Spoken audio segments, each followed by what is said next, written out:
নিতিন স্টিয়ারিংটা ঠিক রাখার চেষ্টা করছিল, কিন্তু গাড়িটা গিয়ে একটা গাছে ধাক্কা খায়।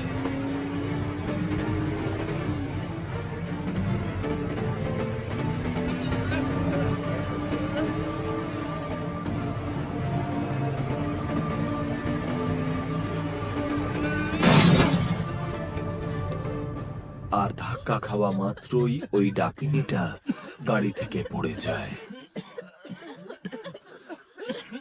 আর গাড়ির বনেট থেকে ধোঁয়া বেরোতে শুরু করে।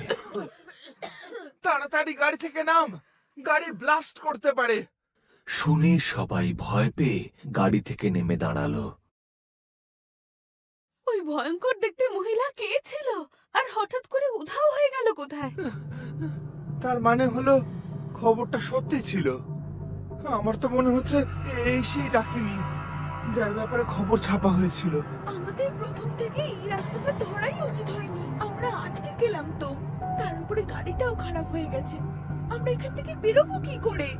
সাহস হারাস না শ্বেতা, আমরা ঠিক এখান থেকে বেরোতে পারবো, কিন্তু আমাদের সবাইকে একসাথে থাকতে হবে।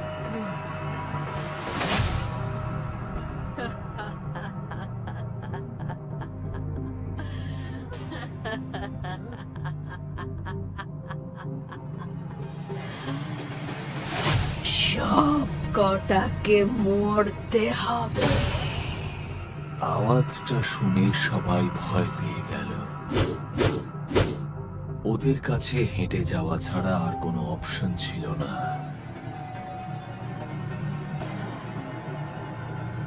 মনের মধ্যে ভয় আর চোখে আতঙ্ক নিয়ে তারা এগিয়ে চলল।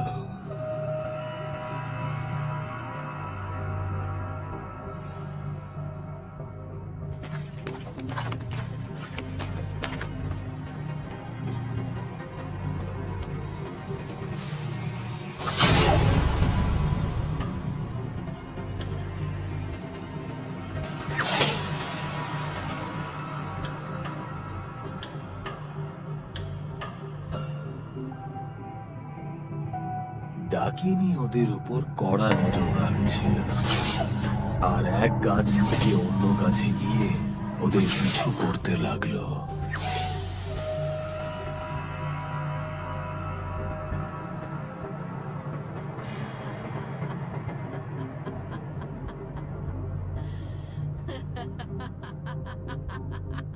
ওরা কখনো হাসির আওয়াজ শুনতে পাচ্ছিল, আবার কখনো চিৎকারের আওয়াজ, যা শুনে তারা আরো ভয় পেয়ে যাচ্ছিল।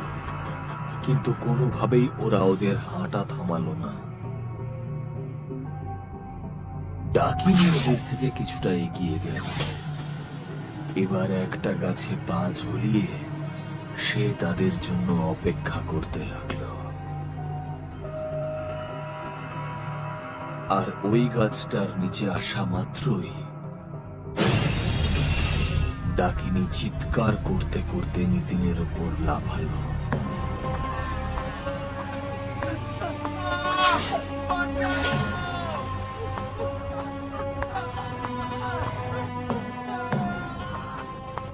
নিতিন চিৎকার করে উঠল, আর বাকিরাও ডাকিনীকে দেখে ভীষণ ভয় পেয়ে গেল। ডাকিনী নিতিনের ঘাড়ে চেপে বসেছিল, আর ওদের দিকে তাকিয়ে ভয়ঙ্কর ভাবে হাসতে শুরু করলো।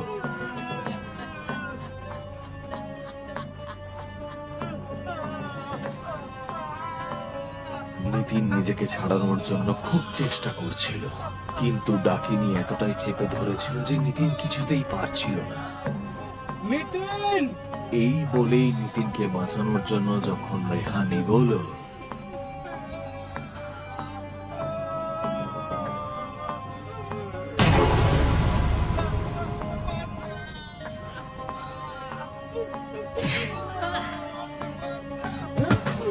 রেহান ডাকিনীর থাপ্পড় খেয়ে অনেক দূরে গিয়ে পড়ল,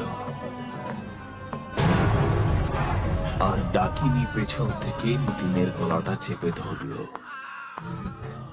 গলা চেপে ধরে দুবার ঝাঁকাতেই নিতিনের মাথাটা শরীর থেকে আলাদা হয়ে গেল।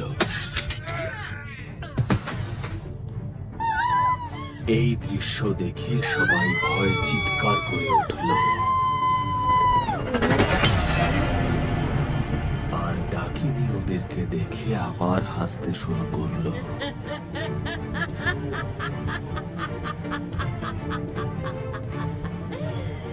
পালাও পালাও এখান থেকে তাড়াতাড়ি।